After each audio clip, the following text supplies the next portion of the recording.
Hi, everyone. Please be advised that aside from our usual filthy language, this conversation involves some talk around gun violence, suicidal ideation, and just some other difficult topics. It is a conversation about jail, and we talk, a little bit about some of the crimes and some of the situations that have led the men into this situation, this prison. So just be aware, and if you don't feel like listening, please skip on over and listen to MILF Manor. That'll make things a lot better. All right, thank you and enjoy the show.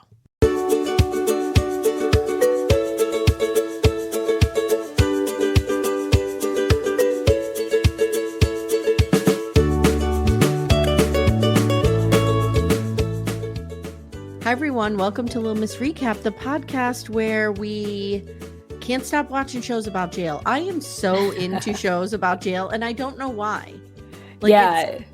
It's a morbid curiosity of mine because it's almost like something I'm terrified of, right? But I'm so interested in. Yeah, and it's just like a little fish bowl, I guess, where you could sort of see how humans interact. Yeah, that's what it is. It's like human watching. Guys, I'm Amye Archer. I'm here with Shabnam, and we're going to talk today about, what's the official name? Is it Unlocked, a Jail Experiment? I think so. Right? Yeah, that sounds right. Yeah. So this series is on Netflix, and it's getting a lot of buzz around it. Some controversy, which I'm sure we'll address, but also a lot of buzz. And the broad strokes of it are the sheriff in, oh my God, Arkansas. Pulaski County, I think it's pronounced. Pulaski? Yeah, Pulaski. Yeah. Okay. Like the bridge, right? Like Pulaski Bridge. Oh, okay. In New York, I think.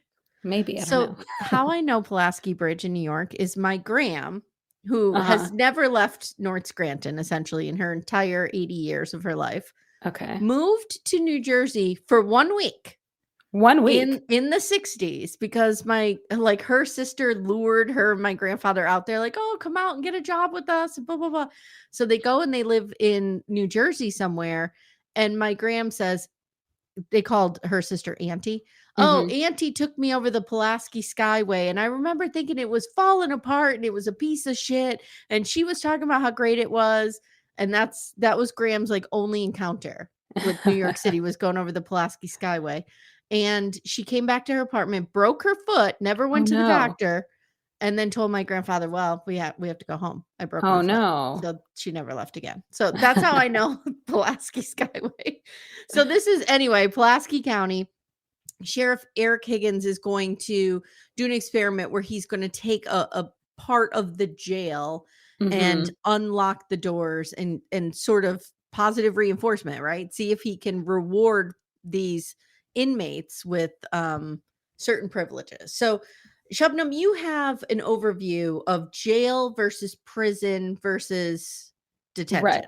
Yeah. So detention and penitentiary are the same word for prison, essentially. But jail is like a temporary place where people go when they get arrested. And so you see in the series, they kind of talk about some guys going on trial and stuff. So this is where guys are before they're sentenced. So when they're waiting for trial, when they're on trial. So they're all going somewhere from here, either getting set free, or if they're not guilty, or going out on bond or bail, or they're going to another long-term facility.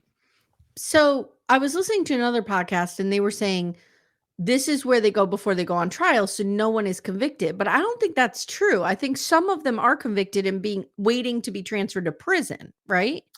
I think some of them may be convicted, yeah, but some of them have been convicted before and they served other time in prison, and they were rearrested first, or not rearrested, but arrested for something else.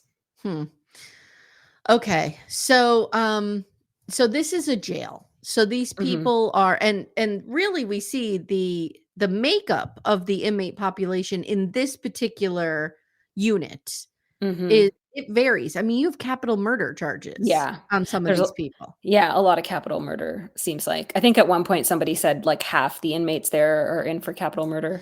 So is capital murder where the death penalty is on the table? Is that what that means? Yeah. Okay. But it's not a different kind of murder. Like, you're not murdering people at the Capitol. No, no.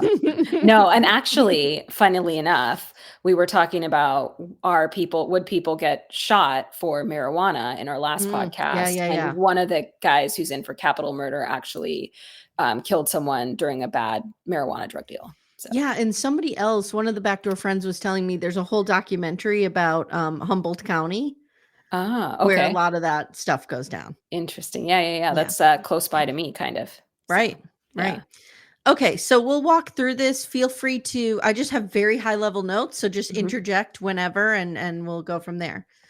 Sounds good. Well, one thing I wanted to maybe add a little more before we get started Yeah, is please do. how they chose these guys. So Ooh, okay. they vetted the guys basically for a few different things. Basically, they didn't allow anybody to join unless they were okay joining. So basically, like they asked for their consent. Consent, yeah. And then they also didn't allow federal detainees to participate. So if someone was accused of a federal crime, not a Hmm. state crime or a local crime, I um, wonder why. I wonder why that was a distinction. I don't know. I wonder. I'm thinking maybe because they have less control over when they get moved, and maybe they'd get Oh, pulled out. maybe. Yeah. So, and then also if they were charged with a sexual crime, they weren't allowed to participate. Oh, okay. And then there's also something called, like a keep separate list, which I don't know exactly what that is, but I assume it's just like they don't play well with others, and those people weren't allowed to participate either. Okay, I feel like I need a keep separate list for my house. And you're gonna put it guess who's going on it? Not me, not my husband, the other 2. There's only 2 other people in the house. Okay, that's interesting. So Yeah. these inmates were hand selected pretty much. Did they Mhm. have to have good behavior, maybe? I mean, I assume that's part of the keep separate list were the ones with really bad behavior potentially. Yeah, But this was like really the criteria that I found, which was through a set of like questions that the local government asked the sheriff about the experiment. okay, So, alright. And I listened to an interview with the filmmakers mhm. on what is that podcast from Netflix? You Can't Make This Up or something like that? And the filmmakers were saying that they're a documentary team that already does a lot of work in jails and prisons. So Okay. they're very used to dealing with this type of population, which is answers the question of how they earn the inmates' trust so easily, right? Yeah, But they yeah. really are already embedded in this type of world. But they said that they went around and they found Eric Higgins. Like they found him doing this experiment. They Oh, were interesting. looking for something. They wanted to look for people who were experimenting with different ways in which people were incarcerated. And Mm. so Sheriff Higgins was also on the podcast. And he said Oh. that he was looking, and he may have said this in the documentary too, but he said he was looking abroad and trying to see how some of the places Mhm. in Europe, especially, handled their prison population, and if we could model something like that here. So I think he was saying like he looked at I forget what the countries were. Would Sweden be one of them? Maybe I forget. Maybe. Yeah. Well, I did hear a story of, a coworker told a story of a guy in prison in Iceland at one point, and Mm, that he said he met a guy, and they started talking at a bar, and he needed a ride somewhere, so the guy was like, "Oh, I'll give you a ride," and then through the course of conversation, he found out he's actually a prisoner, and he has to mm. report back to jail at, like, 9 p.m. that night, but he got to, Oh, like, have a job and, like, do things during the day. I was like, "Okay, that's a little different." okay. We see some of that when we do like. Do you watch Love During Lockup and Love After Lockup? A little bit, yeah. Yeah, we see some of that, like the inmates who are able to go and get jobs and live in like a halfway house situation, they Mhm. seem to do better, Yeah, I think, yeah. rather than, okay, here's a bag full of your shit and $50. Go Mhm. live in the world, but you owe Right. us, you have to pay restitution. It's like ridiculous. Okay, anyway. Yeah. So Well, and go ahead. the, film company, the production company made them so basically, Higgins got paid $60,000, not Higgins himself, but the county got paid $60,000. And then the production company paid like $40 per hour for overtime for some of the security guards who had to stay overtime because of the filming. But other than that, they had like a crazy release. I was reading the contract with like, they unconditionally and irrevocably release forever the production company for everything under the sun for $60,000. So I was like, the production company got a pretty good deal. Wow. Yes, they did. And the prisoners received no money. Yeah. Which I was like, couldn't you guys put $100 on their books? Yeah. Like, come on. They really shared like their lives with you. You know what I mean? I thought that was weird. Okay. Did you hear about the Simba story about the kid who played Simba? So the kid who had the voice of Simba in the original Lion King, he was offered $2 million for that. And his mom was smart enough to be like, no, we want royalties. So they negotiated and he got $100,000 of $100,000 up front. And then he got a piece of the royalties. And now he has like enough money for his grandchildren. Really? So a little different story than this experiment. So. Yeah, I guess so. I think, you see actors doing that a lot. Like they'll take their money on the back end, they call it, right? And that's what they mean. And that's a risk. Yeah. Because like 5 people could see your movie or, 2 million every year. Right. Okay. So the production company, I have that paid $60,000. All right. So some of the inmates we meet, I'll just, kind of introduce them up front. Mayhem. He's 21. He's in for capital murder. He's one of the younger kids. AJ, he's in for capital murder. He shot somebody in a hospital. That's a real tragic story that we'll talk about later. Randy Randall. Okay. Oh, gosh. All right. I don't have my shame bell. on this. Okay. So we need to talk about Randy Randall for a second. Yeah. I found myself so attracted to him. Oh, yeah? Did you or did you not? Okay, I found myself attracted to the young guys who had the capital murder charges. That was why I liked Mayhem and then Jordan Parkinson. I was like, I would have, been interested in my early 20s. Shabnam, I would have eaten up that whole like authority figure, true story. I would have eaten that up if I was 20 years old. Yeah. Oh my God. Randy Randall is so attractive to me. But here's the problem. He's in for domestic assault, which is an immediate turnoff. Right. But also, he is younger than me. He is 46 years old. And I'm 46, probably 47. He's my age. Yeah. And I thought he was like 65. The way they're talking about him, like, exactly. Old, wise, true story. Yeah. Oh my God. I know. That put things in perspective for me too. I was like, okay, Lord. Old to you guys is not very old. No. So he's my boyfriend through the whole thing. True story. Okay. Nice. So then we have Squirrel, not attractive, but nice guy. Fine, whatever. He's an older inmate. He's true stories like Buddy in the beginning. Yeah. Miller's quite a problem. He gets on everyone's nerves. He's in for domestic battery. He is 43. That's a hard 43. He looks 60-ish at least. Yes. Tiny. I loved Tiny. Yeah. Tiny's he's obviously he's a little short. Everybody knows I always talk about this.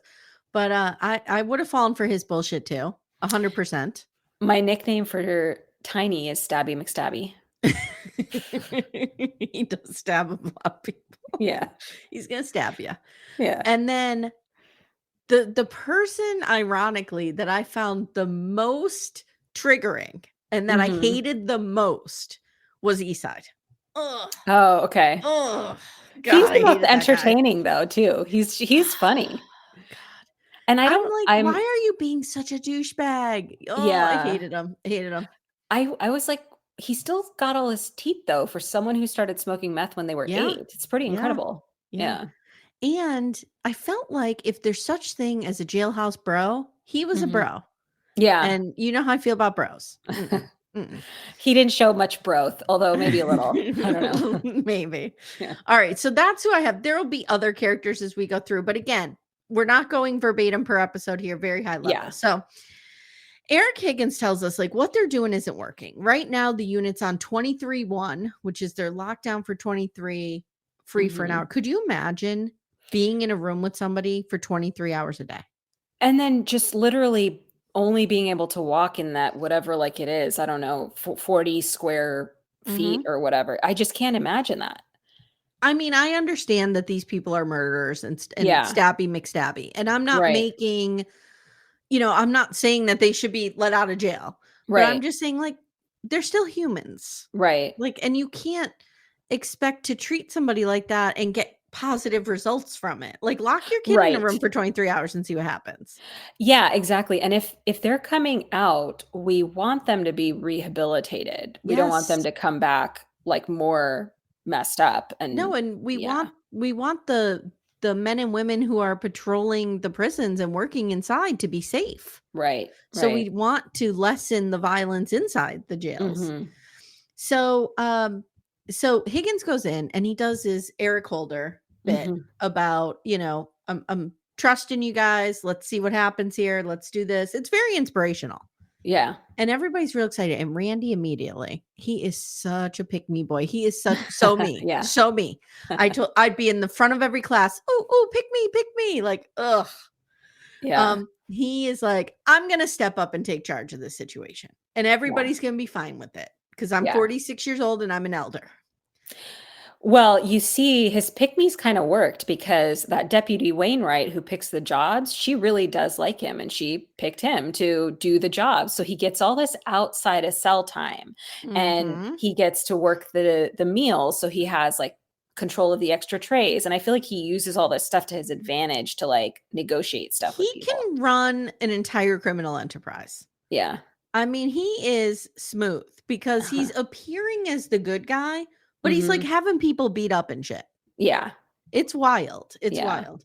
So the young people do not take kindly to this. And we Mhm. immediately see this clash. And you and I kind of talked about this a little bit when we recorded last time. Like the young guys are like, wait a minute, guy, I need to hire you first, right? Like Mhm. that was a Yeah. Jerky Boys reference. I don't know if anybody under the age of 30 is gonna get that.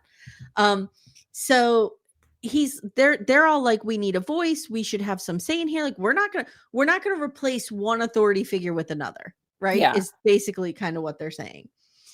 So now we have this whole scene with David Miller, and he's a real weird dude, and the Yeah. guys just don't like him. And the young guys, I think it might be Mayhem, is throwing water on his bed. Do we remember who did that? Yeah, Mayhem did that, yeah. Your boy's causing a Mhm. little trouble there. Yeah, he said he likes to dip his toe into trouble, yeah. Uh-huh. And you're like, bring it on. Yeah. So Miller, fearing for his safety, makes a shank.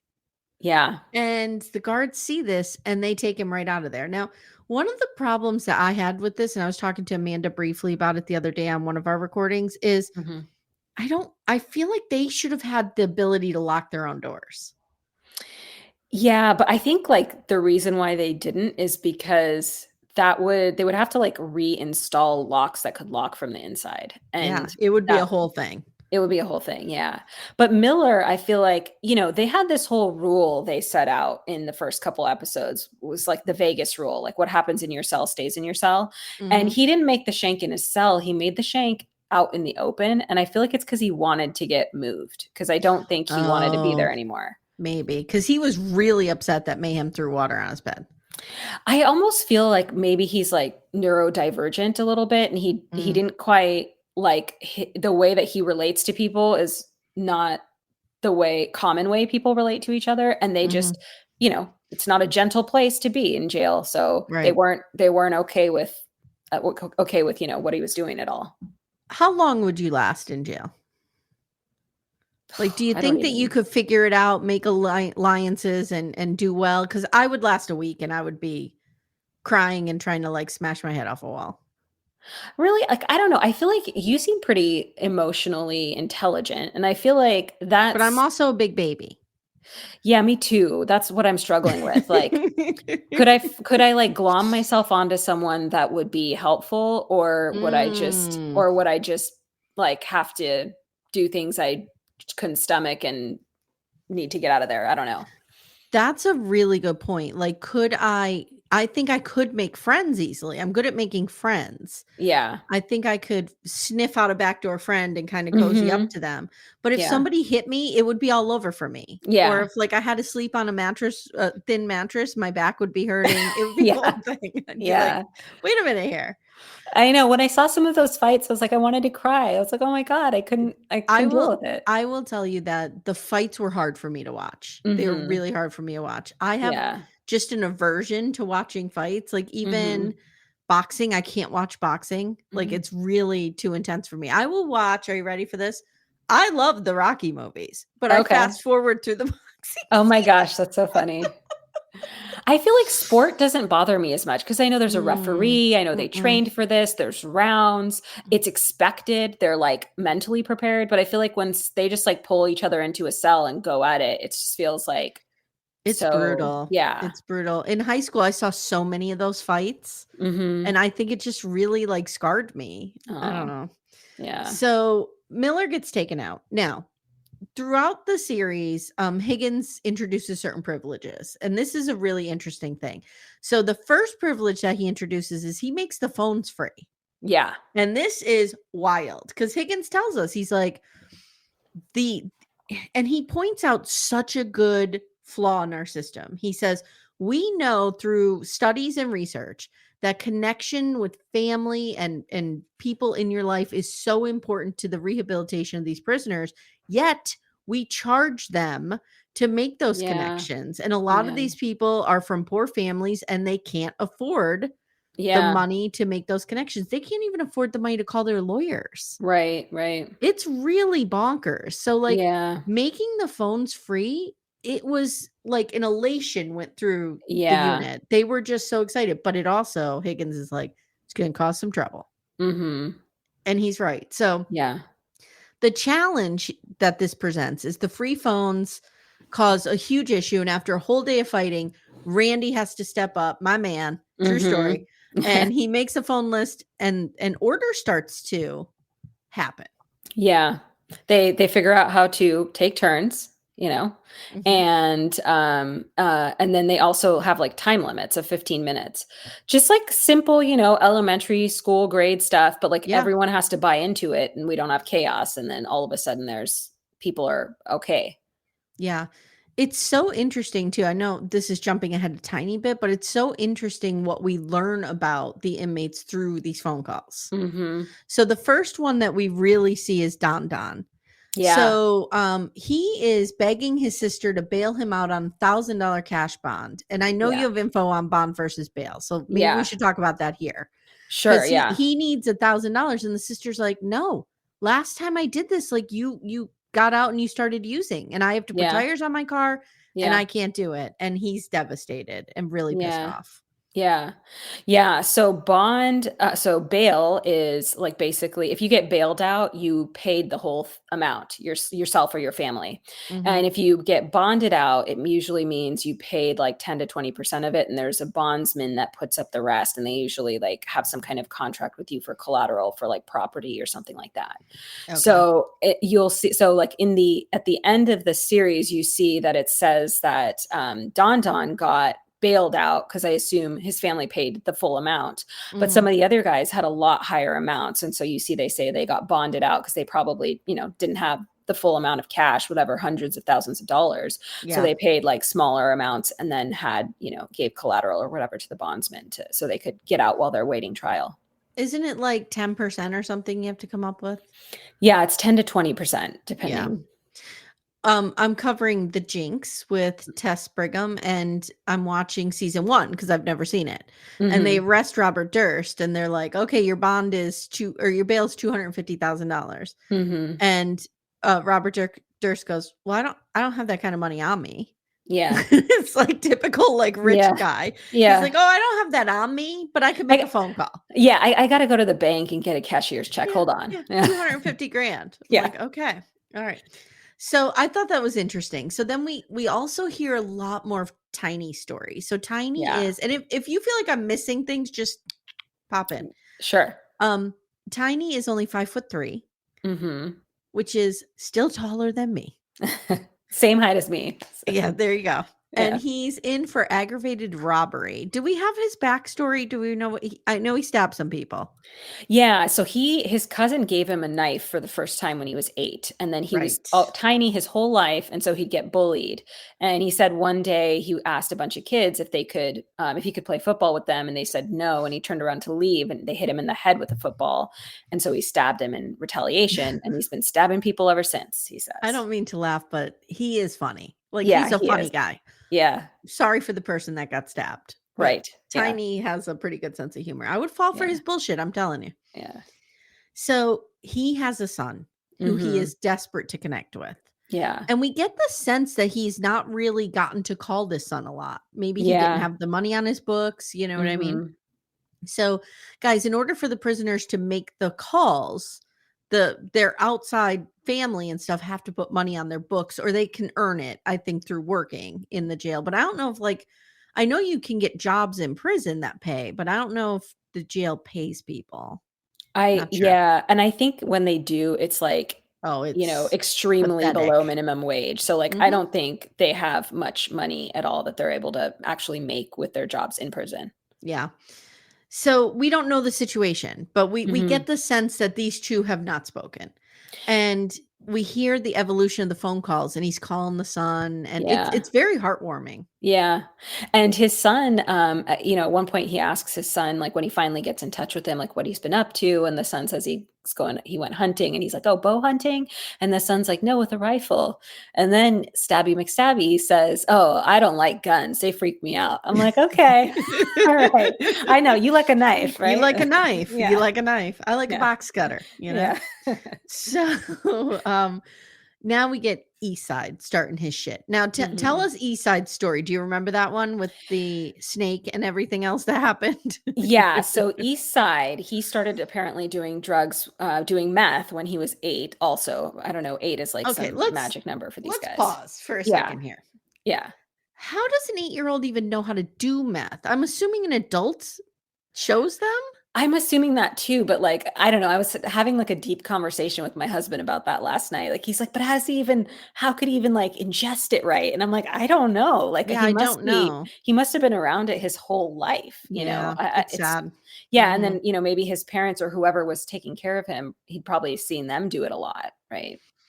Yeah, Um I think this is I might be pulling this out of my ass, but I could have sworn like Robert Downey Jr. talks about this a lot with his father, that his Oh. father showed him like how to do drugs and stuff when he was a Oh, kid. wow. Oh So my I do gosh. think that happens when the parents are addicts. It's Mhm. really sad. Anyway, go ahead. So that's sad, but his story kind of has some humorous elements to it. Yeah, so he's a great storyteller too, I think.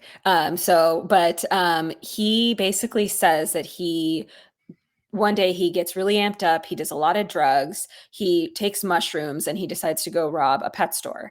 And, he breaks the door with a hammer, goes inside, he decides to, like the Hulk, punch through the cages of all of these Mhm. reptiles and Mhm. puts a bunch of snakes into a pillowcase he has. He wraps one giant one around himself, Oh and he grabs an god. iguana, and then he runs out and the cops are coming, and he like turns around and like gets, startled by the cops, and the iguana gets startled, and the iguana bites his dick, and then he tries to run away from the cops, and he's climbing a fence, and the big snake starts tightening around him, and he falls off, and then he like Ugh. can barely breathe, and the cops catch him. I need surveillance footage of this from Yeah. inside the PetSmart or whatever it is. Yeah. I need Yeah, to for see sure. this whole thing go down. You know somebody has it. You know it's I somewhere out there. you can't make like I'm just if he made that up, he's an amazing author. So Eastside is starting his shit now, and he's doing stuff like making drugs, making hooch. He's broing out. He's like, I need some beer and some hooch with my buds. Yeah. Let's talk about hooch for a second. Mhm. Yeah. Ugh. Yeah. I don't It's I mean, some people, Amanda's one of them, my sister's another, would argue that the shitty, cheap, sweet wine that I drink is just as horrible as what these guys are drinking out of these bags. But this did not look clean to me, No. and it No. didn't look good. No. Yeah, I think they said it's like like fruit, the crust of bread. Oh, and they ferment it. Yeah. Yeah, and actually Ty says fermentate it. I was like, all right. Oh, Ty is Eastside's buddy, right? Yeah. Yes, He yes, I says forgot about him. he says, "You put the crust in and it unfermentates it." I was like, "Okay, sure." At first, Ty and Eastside are like a comedic duo. Mhm. And I like them a lot. But then Eastside started to bro out, and I was like, Yeah. he lost me. Well, when you look at the two of them together, just on the show, you kind of feel like Eastside must be more of the criminal, and you're like, he must be this, like, worst criminal, Yeah. but in the end, we learn that Ty has, like, a long 20-year sentence, and Yeah. Eastside has this 3-year sentence, so Yeah. I I think we might need to see Eastside on Love After Lockup. If he's what is it called? Conversating with a female, I Uh-huh. would like to see that on Me the too. outside. Or Me too. male, whatever. I would like to see it though. I would love Yeah. to see his story continue. Yeah, me too. So he's making hooch. There we see them like now we're entering the juvenile delinquent stage, if you will. All Mhm. the juveniles are acting up. Yeah, They're yeah. smoking. At one point, it's like a college dorm in Yeah, Eastside's room. I mean, smoke yeah. is just billowing out, and they set off the smoke alarms. Well, yeah, but that happens because Randy takes a step back because he Yes, gets there's in a a power vacuum. yeah, and Mhm. so the guy that tells Randy, like, "You need to step back, you're getting in everyone's business," he says, "You know what they call you? They call you Pod Daddy," right? And so I'd I was call him looking Pod Daddy. I mean, yeah. Well, I was looking up some TikToks and they were saying that, they didn't really touch on any kind of like sexual relationships that were going on in the show, but Mhm. that, maybe Pod Daddy was a pun for that. So yeah, who Hmm. knows? Randy takes real offense to people saying because I think it's who is it that comes to him? It's not his buddy Squirrel. I forget, but somebody comes to him and they're like, "Dude, everybody's saying you need to step back and stay out of people's business." Yeah, I He don't know if takes that real was offense his to that. yeah, I'm not sure if that was like his cellmate or I who can't that guy remember. was. But yeah, that's the Mhm. same guy that calls him tells him they call you Yeah. Pod Daddy. Yeah. So, Randy's real offended by that. He goes mhm. around personally, Amy Archer style, he personally goes around and interviews everybody and asks if Yeah. they've said this. Yeah. And everybody's kind of like, "No, I didn't say that." Like they're not going to admit it. Yeah, yeah. It's wild. Yeah, which was, like, interesting because 'cause I'm like, the fact that it bothered him so much, it made me feel like maybe there is something more to that. I Maybe. don't know. Maybe. Yeah. So he's real like, you know what it is? I could just sit and listen to Randy talk. He's Mhm. a smooth talker. He He would is, talk me yeah. right into a cult or something. Well, a lot of these guys are really smooth talkers. Like That's true. Lovelace too, he's a real smooth Yes. talker. Yes. Yeah. Yes, that's true. And I think East Side could be, I Mhm. think. Mhm. He's But funny. his bro just overcomes everything. Yeah. So they're getting in trouble now. And the deputies have to come in. They lock them down. They do this big raid, and they go in there in like fucking riot gear. Yeah. Like they are. Could you imagine? I mean, it's just it's a reminder of how militarized everything here is in this country. Like they go in, they have Yeah. AR-15s, they have body armor, head to toe, and I understand it's for their protection, but Yeah. it's just such a stark contrast to what we were seeing, which is like a bunch of guys hanging out in the jail cells, like it's Yeah. really shocking. Hey everyone, stay tuned. Little Miss Recap will be right back after these words. And then I think that's when they strip search them too, They right? strip search them. Yeah. Yeah. And is it Mayhem saying, "Do you like looking at my dick?" Yeah. Yeah. He said, "I went Free Willy style."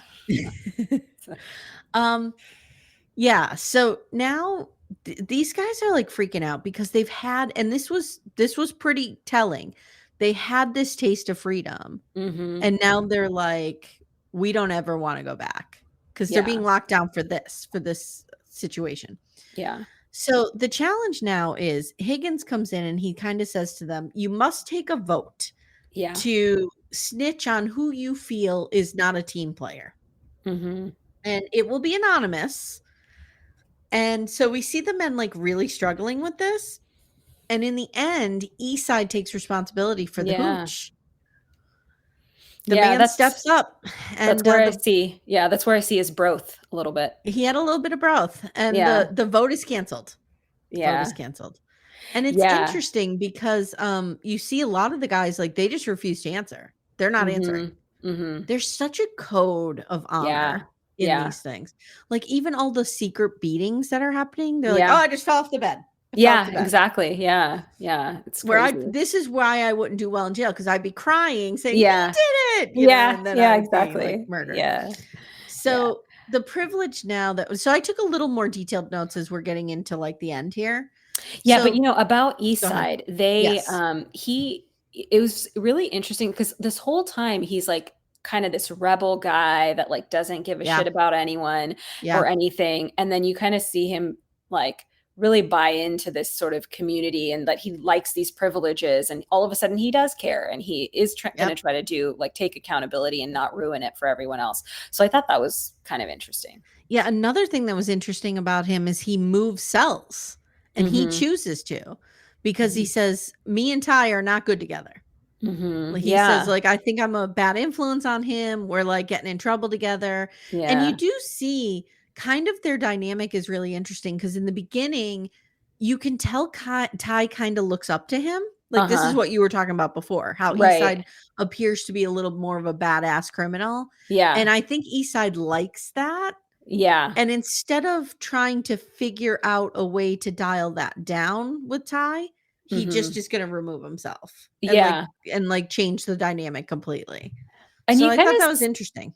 yeah, you kinda see that with a lot of these guys where they don't know how to dial things down. It's like 0 or Mm-mm. 100. Yeah, And yeah. yeah. So, alright, happy with the progress and Eastside taking responsibility. Mhm. They, did I miss the part where they get the clock off the wall? I think I did, because that's when they're Yeah. trying to Eastside's whole thing throughout this is he's trying to make tattoo ink so he could Yeah. tattoo people. Yeah. And, they actually take a clock down. That was wild. Yeah. And then And I didn't even know you could, like, ignite a okay, fire with batteries. Eastside becomes MacGyver, Yeah, and he, he's like, like an engineer. suddenly yeah, he suddenly knows how to, like, create flame from a battery, like a toothpick, a roll Yeah. of scotch tape, like, Yeah. he's wow. Oh, yeah. He's really smart. Yeah, yeah, and you see that all these people are, like, smart, articulate, they just Well, yeah. Ty's kinda like, how do you know all this, dude?" And Eastside's like, "Don't you pay attention in science class?" Like, I don't think he realizes that not everybody retains what they learn. Right, And the right. fact that he did and he's able to use it, like, I think he's, like, really smart. Yeah, I think so Yeah. too. Yeah. Mhm. If only he could use that for good. Yeah, he's just got a little impulse control problems that Yeah, sure. prevent the good, I guess. Yep. Yeah. So, they're increasing now visitation to twice a week, and this Mhm. is huge. Mhm. So, not only are they getting free phone calls, but now they're getting to actually see people, and it's really heartbreaking because some of the guys don't get a visit. Well, also what I noticed was they said they get 2 visits a week, Monday through Friday. So I was thinking like, what if somebody has a A family full-time that job. yeah, and they can't come for some reason. So I thought that was kinda sad and like, I don't know, it would be nice to give them like a Saturday or something. I don't Mhm. know. There are so many things in this country that operate in that way, and it infuriates me. Voting is one of them. You know, Mhm. before this recent election where we had so many more options, you used to have to vote, like, Monday through Friday, like, 9 Yeah, to 6. right. Yeah. Like, what if you're working? Yeah. Alright. So, some of the guys don't get a visit. Ty doesn't get a visit, and he cries Mhm. a little bit in his confessional, and he says things are really tough between him and his mom right Yeah. now. Sad. Yeah. So now we meet Crooks. We get a little Mhm. insight on Crooks, who I really came to like a Yeah, lot. me too. Yeah. Yeah. His sister comes to see him and she says, he was reaching out to me for rehab, but he was so institutionalized that he didn't Mhm. really know what to do. And he tells her that he's an addict and he can never do drugs again because he can't even do them even a little bit. Yeah. He seems like he has such a good heart and he's Yeah. so, like, aware of what's wrong with him, but Mhm. his demons are just, like, so huge. It's Well, really sad. It's the classic story, like, he just Mhm. has no access to resources to help him. Mhm. Yeah. He's literally begging for it, and Yeah. he can't get it. Do you know what I mean? Yeah. Like, in this country, with how many people we have in prison, we should have, like, walk-in mental health clinics on every fucking corner in this Mhm. country, because Mhm. that's what it's gonna take Yeah. to solve this problem. That's what he Yeah. needs. Like, when you grow up, like, let's just take, I don't know, was it Esai we were talking about doing drugs when he was 8? Yeah. What was going on in his home Yeah. that was happening? You know what I'm Yeah. saying? And if there was intervention then, Yeah, maybe we wouldn't exactly. have gotten to this point. It's Well, like, then we could have actually had healthy relationships with them in our 20s. right. Well, then we wouldn't have wanted them. I wouldn't have. Exactly. Yeah, Not yeah. interested. Not Yeah. interested. So, now we learn that Crooks wants to turn his passion for drugs into a passion for helping people now, which I think is Mhm. admirable. Yeah. He's like, "I'm finally sober for the first time in my life." Yeah. And he says, "I enjoy mentoring these young guys. I enjoy helping people. I enjoy talking to people. Like, this is what I want." And they get a little confessional with Crook's sister. And she Mhm. says, "The inmates need stuff like this. This Yeah. program has helped him so much." Yeah. And I thought that was really nice. Yeah. Now Tiny's son comes to see him. Mhm. Well, first he's getting ready for the visit. This is Yeah. great. So Crooks is helping him shave with some Nair type product. Yeah. And all I kept thinking about was welcome to the 80s when you had us putting all sorts of cream all over our I legs know. trying to get rid of hair and it was never Yeah. working. Yeah. And so Crooks is like putting this mixture on him and he's like, "It Uh-huh. burns, it burns." It was Yeah, it yeah. was really funny. It It was really was. It was funny. super funny. And so Tiny says his son is going into ninth grade. He's trying to get back into his life, really, kind of make up with him. So we see them visit. I think this is where we see them visit, right? Was I think Yeah. yeah, we see them visit. Yeah, and his And son go ahead. his wife, not his wife, the mother of this son Mhm. attends as well. Her name is Brianna, but he calls her like Bree Bree, I think. Mhm.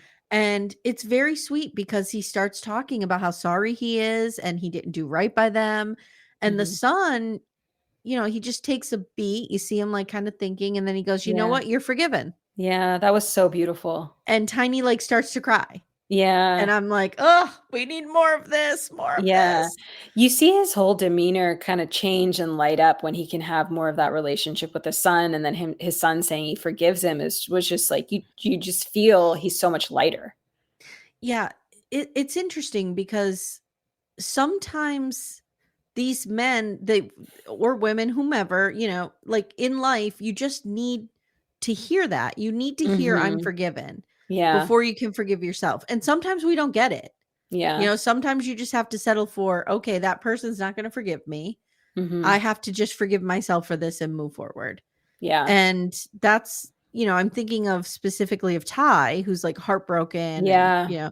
like he just has to forgive himself for what he's done to his family and move forward. Now, I'm not talking about his crimes and the people that he has to do a lot more Right, than right. ask for forgiveness there. But in terms of letting your families down, Mhm. sometimes, we just have to forgive ourselves for that and move forward. So Tiny is really, he's got a new lease on life now. He's Mhm. excited.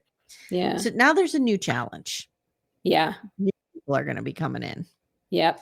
So the reason that Higgins does this is he's like, I have to make it a little less of a controlled environment because that's how it's going to be in the real world. Mhm. So he's like, we're going to have new people come in. It's going to upset the dynamic. This is going to be really tense at first. Let's see what happens. Yeah. Now, my man True Story gets into a little bit of a heat here because he's helping. I don't know if he's helping Weekly, but he's encouraging all this tournament stuff to happen, all this gambling. Yeah. Yeah, exactly. Yeah. So there's this new dude, Weekly. Mhm. I love the nicknames. Yeah, What does me that too. mean? Weekly and CJ get into a fight now because Weekly was cheating. Yep. Yeah. And a fight breaks out and it's bad. This was tough to watch. Well, first, it was just a one-on-one, and so that was, Right. like, sort of their normal operating Sure. procedure. Sure. Not Work it great, out. but Yeah. yeah. Yeah. But then Weekly just seems like he doesn't wanna get over it, and he doesn't wanna squash it, and he's Mhm. just kind of, like, poking at CJ constantly.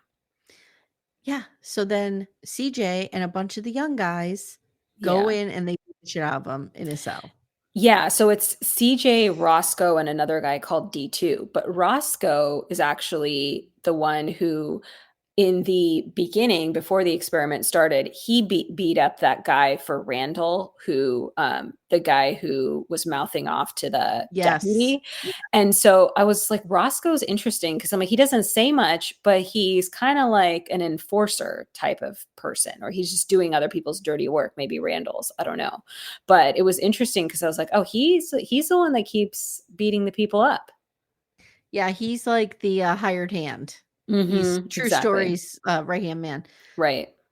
The deputies so I wrote, there's an eerie, like, ritualistic feel to this. Like, this is Mhm. not the first time this has happened. Right. They know how to get this guy alone. They know, like, how Mhm. to like, it's ugh. Yeah, yeah. So, Randy's not cool with this. No. True Story's like, "You don't gang up on somebody, true story." Right. And, Weekly's in real rough shape when the deputies come Yeah. in. Like, Yeah, you and could hear him wheezing. yeah, but, also even Tiny says too, he's like, "These guys were all in the same had the same gang affiliation," and he makes him comment, like, they should have dealt with it another way, and I don't know, like, what that means, like, because I don't know, I guess enough. Doesn't he say at some point that guy was OG? Yeah, he says Yeah, that too, yeah, yeah. so I don't know if there's, like, some age, I like, I think what respect. I think what Tiny and Randy are upset about is the ganging up on. I think they were Mhm. okay with CJ and him hashing out one-on-one. Yeah. But I think when it came to the guys essentially jumping him in his cell, Mhm. they had a Mhm. problem. Yeah. So, Lieutenant Freeman goes to Sheriff Higgins now, he's like, "We've had a problem." And they're Mhm. sitting in Sheriff Higgins' office and they're reviewing the footage. And Sheriff Higgins is pissed because he's like, "All those guys watching, they may as well Mhm. put in." Yeah. And it reminded me of wasn't there a famous case where a woman was supposedly murdered in New York, like, in broad daylight, and no one did anything about it, and it's, like, called some kind of phenomenon. Do you know what I'm talking about? I don't know the case, but, I It's like a like the group think kind bystander of. effect or something. Yeah, yeah, I let me look that up, hold on. yeah. But also, I feel like for these guys, it's kind of like if they try to do something to stop it, they might get some heat on them. And I could see why, like, that's a deterrent. Like, everyone's just trying to no one wants to get beat up, you know? Right.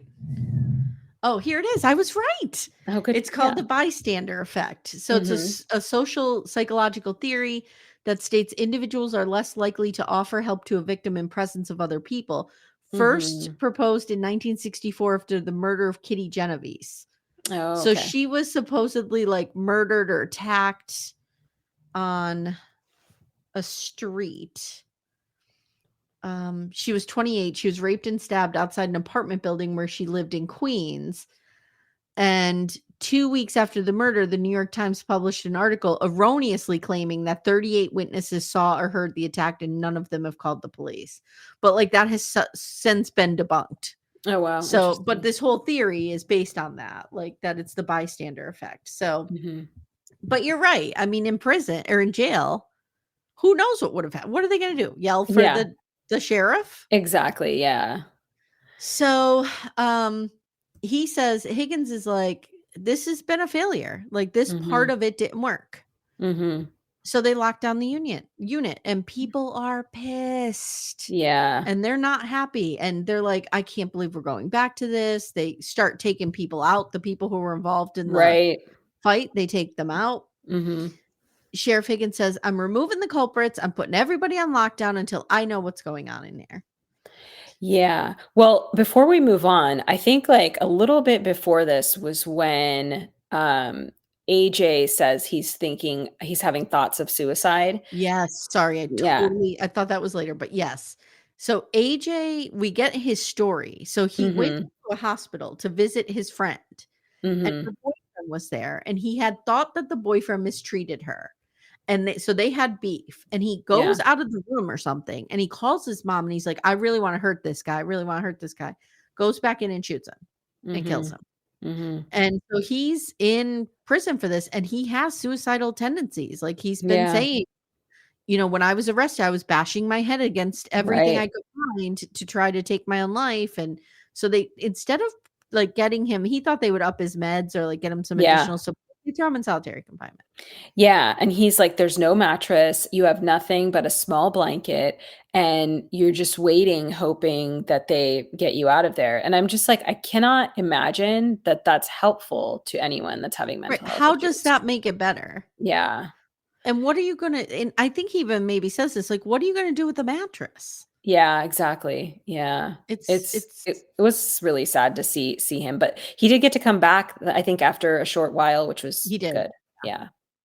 So day 40, they're having a meeting. The sheriff's coming in, and he's like, "I'm gonna give you guys 24 hours." This is Mhm. kinda brilliant. Yeah. To to make your case, to argue in front of me. Now, as a lawyer, were you impressed with some of their rhetorical skills? Yes, I Yeah. especially Lovelace. I was like, "Wow, that's a," he does a good job. But what was also interesting is they finally actually want to come together and Yeah. talk and listen to each other. Yeah, and I think my man True Story starts all that. I'm pretty Mhm. sure. Mhm. But he's smart enough now to know I need the young guys with me. Yeah. And we all need to agree, and we all need to, so they come up with, like, a write-up system. They create, like, a mini justice system. Like, Yeah. this is gonna happen if you break this rule. They're gonna assign mentors to new people coming in. Like, it's really impressive. Yeah, and they're gonna have some kind of 3 strikes sort of situation, Mhm. but, like, the first couple times you get talked to and you get a mentor, like you said. Yeah, And then they also say they wanna do an orientation for new people, which I thought was really interesting. it's really cool. Mhm. So now the younger generation are starting to realize, like, we see Mayhem kinda having an epiphany that, like, maybe these older guys do have something. Right. Maybe the geriatric 46-year-old could actually help me through life. Yeah. And, so they start, like, really having meaningful conversations about, like, "I'm Mhm. sorry I did this," or "I'm sorry." It's really cool. Yeah, Chauncey and True Story's conversation about their Oh, fight at one point. so interesting. Yeah, and you really got to see Chauncey evolve too, because in the beginning, you just see how he's so hurt, and because he's kind of had this, like, traumatic turn of life events where all of a sudden he finds himself in prison and he or jail, and he feels like he shouldn't be there, like, he was into gaming and YouTube and Mhm. things like that, Mhm. and so Mhm. it's almost like by the end of the series, you see that he's sort of, like, mentally adjusted to where he's at. In the beginning, Mhm. he's just, really just not okay with it. I forget what his crime was, because 'cause wasn't he saying he was, like, holed up in his basement playing games and watching YouTube, and then did he So, get radicalized? Am I, like, I don't think so. So he had, like, a whole bunch of charges, but they included, like, fleeing, okay. and then he had, like, aggravated battery, he had, like, a bunch of charges. But it sounds like he was really isolated in his life Mm, before that, and that because I remember that, like, striking a chord with me, thinking, "This mhm. is happening to so many people, especially during the pandemic." Oh, yeah, that's a You good know what I mean? Who point. don't really Yeah, have resources, and yeah, they're like, I don't know, like, I I mean, I have a decent house and a decent family, and we were able to quarantine, okay. But yeah, for many millions of people, that was not the case. Like, I right. remember my sister saying a lot of her friends in New York City were, like, ready to just Yeah, flee the world because they had, like, 2 or 3 kids in, like, 600 square feet, and they were yeah, on top of each other, and the husband and wife are trying to work, or the wife and whatever. yeah, The spouses are trying to work, and everybody's at each other's throats. Like, it's really tough. Or some people, like, I remember just feeling so upset for kids who didn't have a good situation, or mhm, people who were in abused.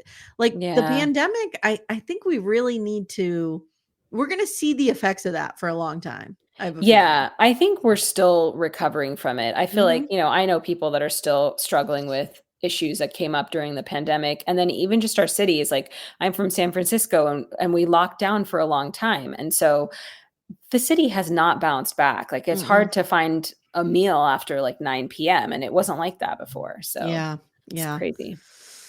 Yeah. And so, like, I wonder, we know that the prison situation got worse during COVID, but I wonder about, these young guys who were like Mhm. 19, 20 years old. I don't know. And Mhm.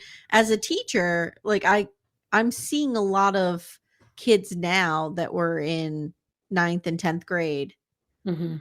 who, just didn't get the education that they needed because they were like, I mean, my daughters were doing online Mhm. school and it was like a joke. Like they could shut off their Yeah. cameras and they were sleeping. And Mm. I remember I was running around like a crazy person, like, get that camera on, wake up, like trying to Yeah. get them engaged, but it's tough. Well, I knew some folks who had kids who were just sort of at the end of high school, and Oof. with those kids who ended up having to go to college towards the end of the pandemic, they had needed a lot of, like, adjustment time. Like, I Yeah. remember Yep. one set of parents having to go kind of stay there with their kid because the kid's coming from being quarantined, and now they're Hmm. supposed to just live on their own. It's really hard. Yeah. My kids were 14 and 15. Like they Mhm. spent 14 and 15 in the house. Yeah. It's so So sad. wild. So Yeah. wild. So, we see Randy making amends with Chauncey. Like you said, they have a heart to heart. Randy tells this guy, you don't want my life to be your life. Like, Mhm. you don't want this to be your life. Yeah. I thought that was really, really heartwarming. Right. Now the sheriff returns to hear them out, and it doesn't go great at first. They can't get it together. But Yeah. then Tiny kind of sells it to them. Mhm. And he tells them about the mentor program. He doesn't like the word pod boss, and Sheriff Higgins doesn't like it. And they say, Yeah, we're thinking mentor. And once yeah, Higgins hears mentor, he softens. Really, he does. yeah. I like how Tiny said, "I call it a civilized I'll use a civilized word," and he says mentor. I was like, "Okay." Yeah, So they say they didn't take this serious. Like Higgins and the other guy are in there, and the inmates are like, we didn't take this seriously before now.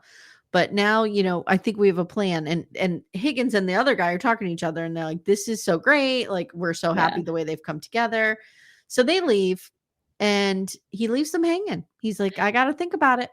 Well, Got because to I think think about it. Higgins is also struggling with, well, like, why didn't you guys take this seriously Yes. before? Yes. But I also feel like the whole thing was only 6 weeks, and I've thought about, like, hard things or even big changes that have happened in my life, and I certainly don't, like, resolve it all in the first 6 weeks. So I thought that that was a little like, he was being a little unreasonable in, like, wanting them to have, like, started to, like, create their long-term plans in, the first before the end of the 6 weeks.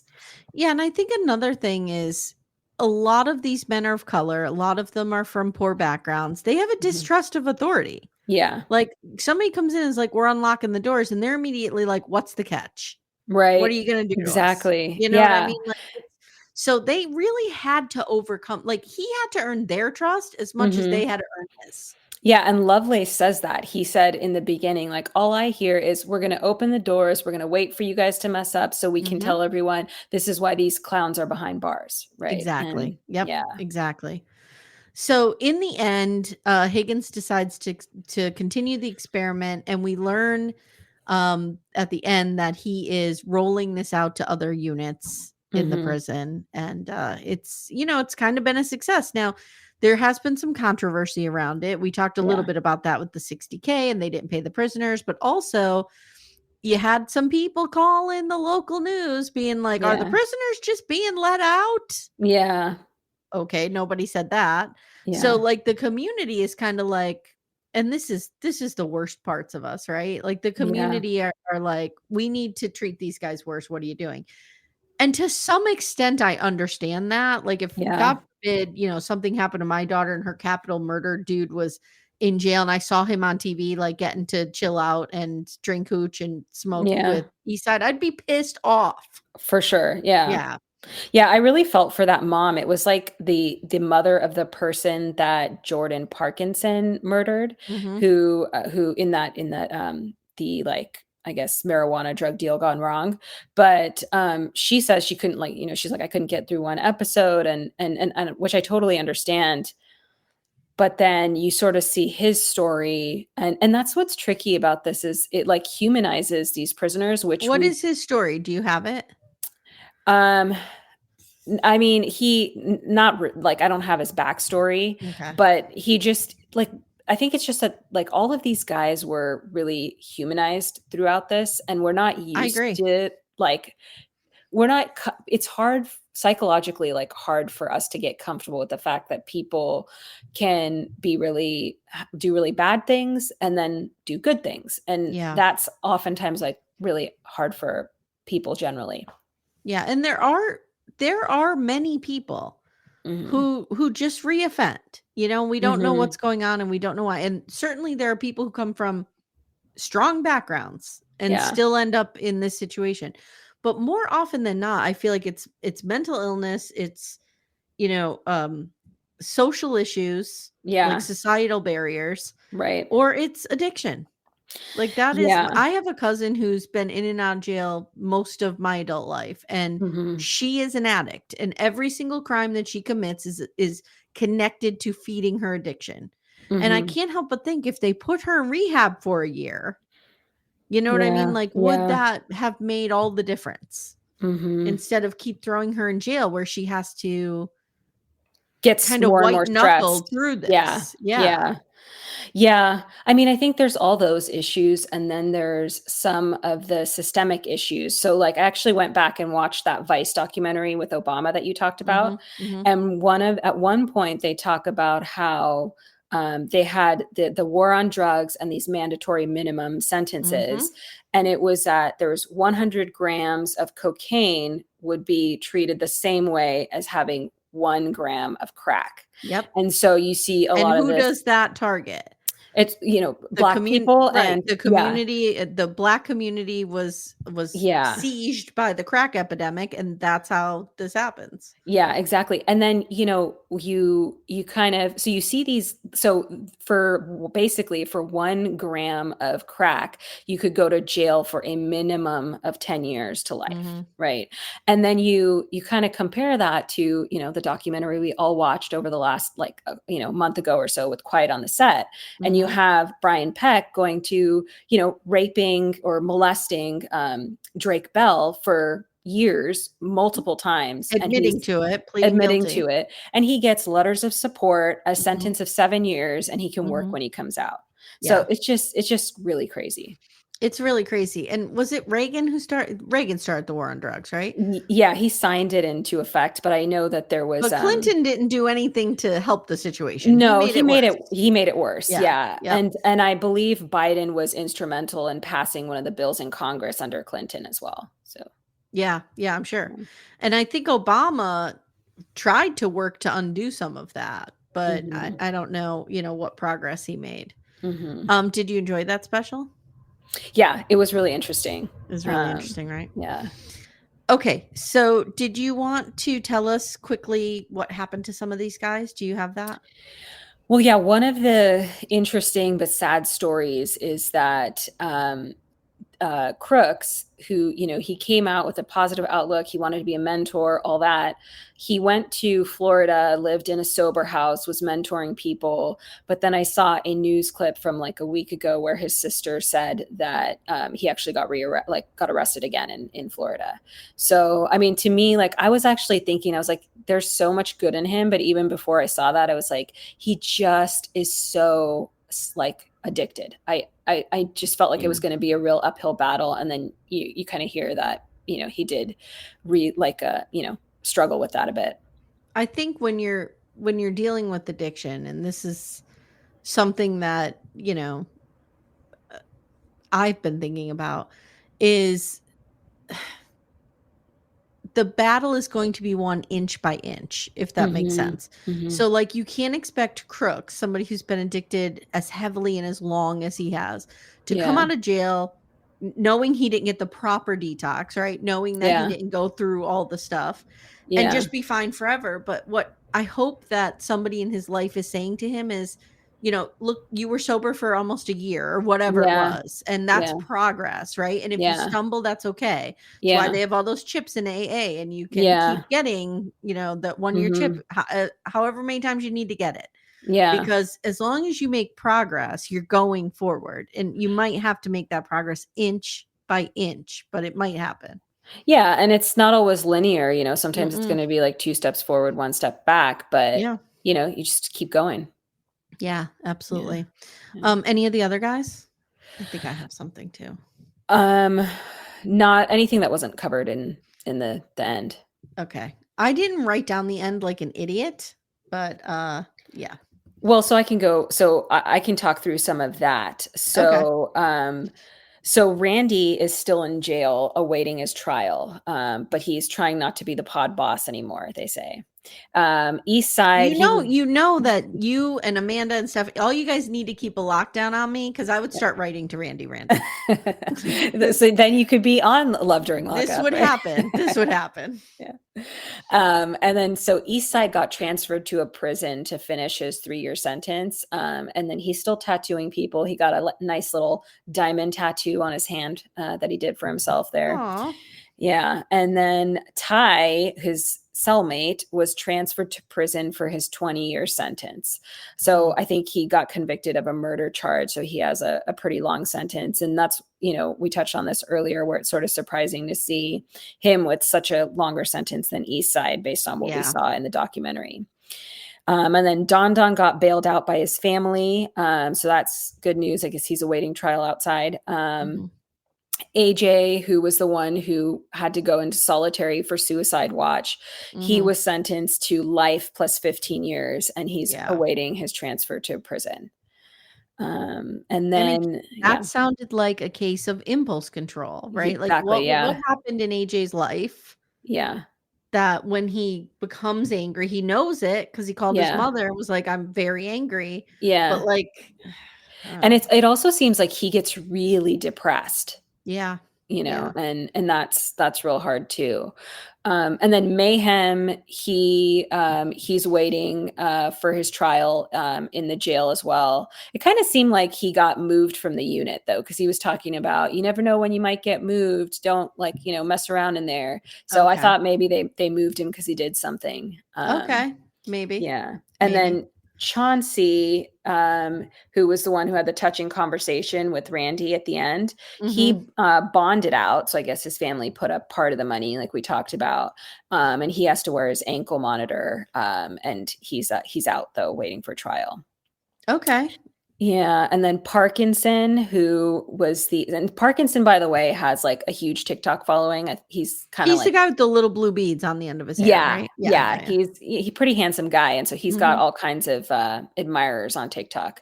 But he's bonded out, also awaiting for his trial and fighting his case.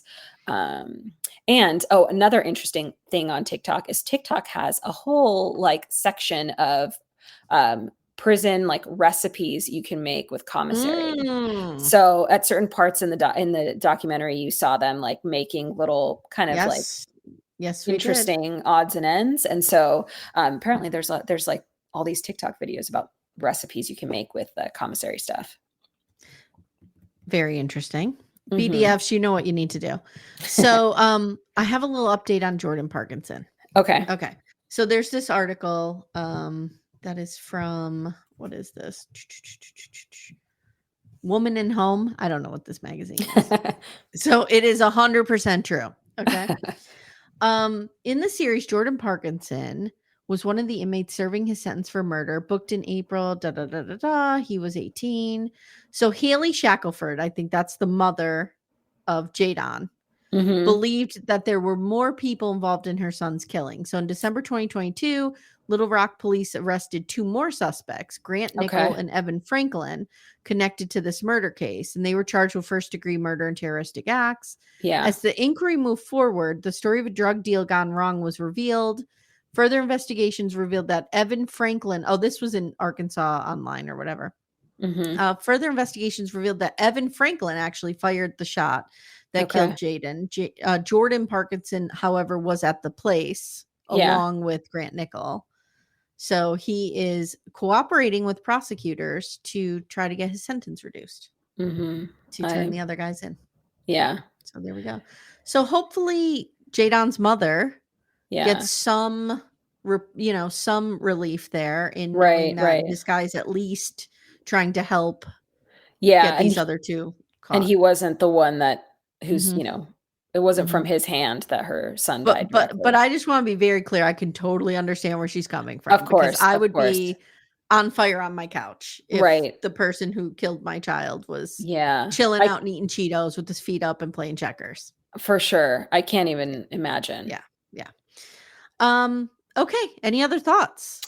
So Higgins, I looked up him a little bit. Oh, So yeah, yeah. Higgins, he got elected in 2018, and he's the first Black sheriff in the county's 200-year history. Wow. So he's backed by the Little Rock NAACP. So he's getting quite a bit of heat from the Netflix series, but Mhm. he was elected for a second term in 2022, and so I think he's not going to be up for reelection again until 2026. But Yeah. that'll be interesting to see what From what happens. I'm hearing from his community, I worry he won't get reelected, and Mm, that's a real shame yeah, because he should. Because yeah, we need to try things like again, if the if the if the prisoners are treated better, like you said, and yeah, they come out and they're reformed, it's a better like, they're gonna come out anyway. yeah, Wouldn't you rather exactly. them be released with some sort of life skill And to communication yes, skills, and yeah, yes. yeah. Yeah, I mean, it betters the entire population around them. It gives them a fighting chance. Yeah, so there's this restaurant in San Francisco called Delancey Street, and they pretty much exclusively hire like ex-cons and recovering addicts, and they Mhm. live and work in like this Delancey Street Foundation residential treatment facility nearby. But I actually went to that restaurant and it was really good and they were wonderful. It's kind of interesting to see that that you can actually set something like that up successfully Yeah, and it works. And I think we need more of that because another thing that came up in the Vice documentary, they said that for most of the 20th century, the prison population was flat at like about 300,000 people. mhm, mhm. And it just skyrocketed over the second half of the 20th century Oh, and to it's now. ridiculous. Yeah, It's it's ridiculous. like, I don't know if it was like 2 million or 3 million or some kind of number by the time that the Vice documentary happened, which is already like almost 15 years ago. Oh, So or 10 years ago, I'm not sure. But, it's just, like, crazy how many more people are in prison and, they're going to well, come it's a out. business now. It's Yeah, privatized. So in right. my area, I live right near Wilkes-Barre, PA, which is where Mhm, Love During Lockup has taken place. mhm, But I don't know, did you hear about that Kids for Cash scandal that happened here a couple of years ago? It was and all over the news.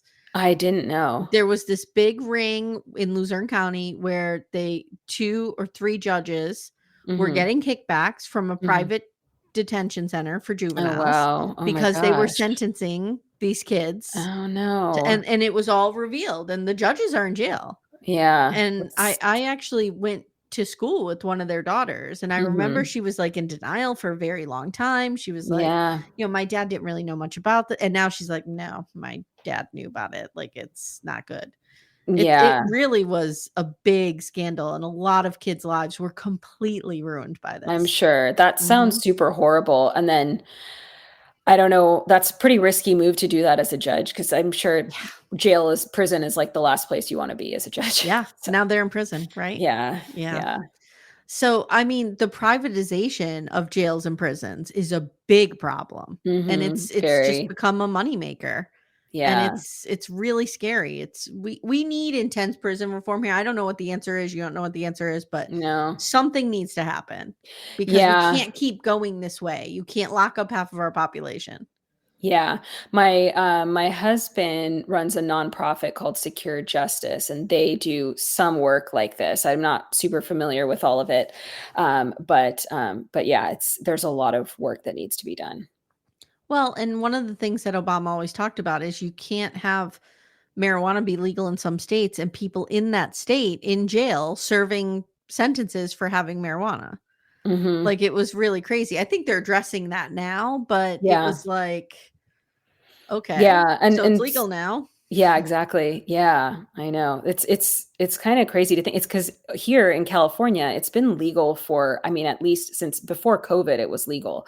So Yeah, it's just crazy to know that some people, are still in jail 5 years later. yeah, yeah. Yeah. All right, Shabnam, thank you so much Yeah, for thank you. do you like how I'm constantly like, do you have that story? Do you have that story? Do you have those facts? Someone here clearly does more research than me. Oh, Um, no. guys, if Thanks. you haven't already, check out our Facebook group, Backdoor Friends. I did that interview with, do you watch Married at First Sight? I don't watch the show regularly, but I did see the interview. He was great, and you He guys were was it was so great. fun. Yeah. I did the interview and we had like 60 people join Backdoor Friends like the day it came out. So I'm Uh-huh. like, Oh, wow, that's oh my God, I awesome. might have to get control of this. I don't know what's going to happen. That's So we'll see. awesome. It might turn into like a Fight Club, Lord of the Flies situation. I don't know. It might be like Unlocked. We're just going to see what happens, see if a hierarchy develops. I might have to get on the MAFS bandwagon then. It's a heartbreaking journey. I don't know. Okay. It's like I've been a lifelong Eagles fan. I often compare it to that because it's like you love it, but it's going to break your heart because it's terrible. Yeah. So that's kind of where we're at. Like just reform needs to happen and it's Okay. not happening. So Interesting. we'll Yeah, I see. heard you guys talk about how there's like there was like none of the couples lasted basically this No, time. Yeah. no, none of them Mm. last. It's the same production company that does Love is Blind. Oh, okay. And I see a common thread where they're just hiring these they're hiring, listen to me, they're recruiting. They're Yeah. recruiting these young people. And Mhm. like Michael even said, he's like, I don't know. I'd like to get married someday, but I wasn't like thinking about it. Yeah. Well, I don't know if you know what I mean. Like that's not a Yeah. good. I'm glad they gave him to us. We loved him Right. on the show. Thank God he was there. Yeah. But like I would want in the earlier seasons, I feel like people were signing up for it because they wanted to get married. Yeah. And I don't think that's Well a thing anymore. well, I think the more popular the show gets, the more people just wanna go on it. Yeah. But, I also feel like if they want people that are really interested in getting married, they probably need to choose people a little bit older. Yeah. Yeah. So, Then Daddy Lachey comes over and scolds you for signing yeah. up for the show for clout. So anyway, so that interview's there. I'm gonna be talking with Steph about Baby Reindeer. Did you watch That's gonna be that? exciting. Yes, it was so amazing, emotional, Ugh. all the emotions. Ugh. Yeah. I was just episode 7 when he talks to his parents. I don't want to give more Mhm. away than that. Yeah. I was sobbing so hard. I was trying not to Yeah. shake the bed while Timmy was Yeah. sleeping. I was like, Oh. Oh. like just that Yeah. stifled sob. Yeah. It was so raw. As a writer, I just enjoyed it on every level, like how raw it was and how Yeah. it was so good, so good. And So we're it's gonna be covering that. yeah, and it's so interesting that the story's actually about him, the main actor. It must have been Yeah, so therapeutic to yeah, act it himself too. yeah. I Yeah. guess it started as a one-man play. Mhm. This is the nerdy writer in me. Like I love Mhm. this kind of shit to know what Yeah. kind of mode people are telling these stories through, what kind of genre. So he started as a one-man play and Okay. he used a stool to Uh-huh. symbolize Martha and he would move the stool to various locations on the stage Oh, interesting. throughout. And I need to see this. I need to see it Yeah. in a play form. I need to see it. That's so Yeah. fascinating. And Yeah. somebody, got a lot of rewards and it got a lot of buzz and somebody saw it and they were like, "Do you want to develop this for Netflix?" And he was like, "Of Wow. course I do." So, Yeah. yeah. Yeah. And All you right. see him you see him, like, kind of break into this, like, authenticity, and then that's where his success comes, which I think is a really Yeah. beautiful part of the story too. Yeah. Yeah. That's one thing that I learned as a writer is I can't write fiction. I can't write in somebody else's voice. Like it has to be me. Even Yeah. when I'm writing fiction, all my characters sound and look like me Mhm. because that's just what I know. I'm not very imaginative. This like I write what I know. So it Yeah. was really interesting. So Yeah. we're doing that. We're covering MILF Manor. I mean, Excited about get that. on that train. Okay, yeah. And that's it. Seeking Sister Wife and stuff. And on Patreon, guys, we're doing Love During Lockup. We're doing 90-Day Love in Paradise with the sperm donor, which is wild, total creep. And we're doing Sister Wives. Exciting. I'm interested to see, you guys bring Sister Wives back. I know it's been a Yeah. tough time, but it'll Yeah. be also positive to have that back. You know what? It felt good. We recorded Mhm. like our first one and it felt really good. I was like, I'm Mhm. glad to be back with these idiots. Yeah. Very, very happy to have. I have so many places to put my rage now. I have Garrick Merrifield, I have Cody, and now I have Kyle on 90-Day Love is Blind or Oh, yeah. Love is Blind, Love in Paradise. Yeah. So plenty of it to go around. Nice. Very cool. All right, Shabnam, thank you so much for joining me. We really appreciate it. Thank you. I had a great time. All right, guys, we'll see you soon. Bye. Bye.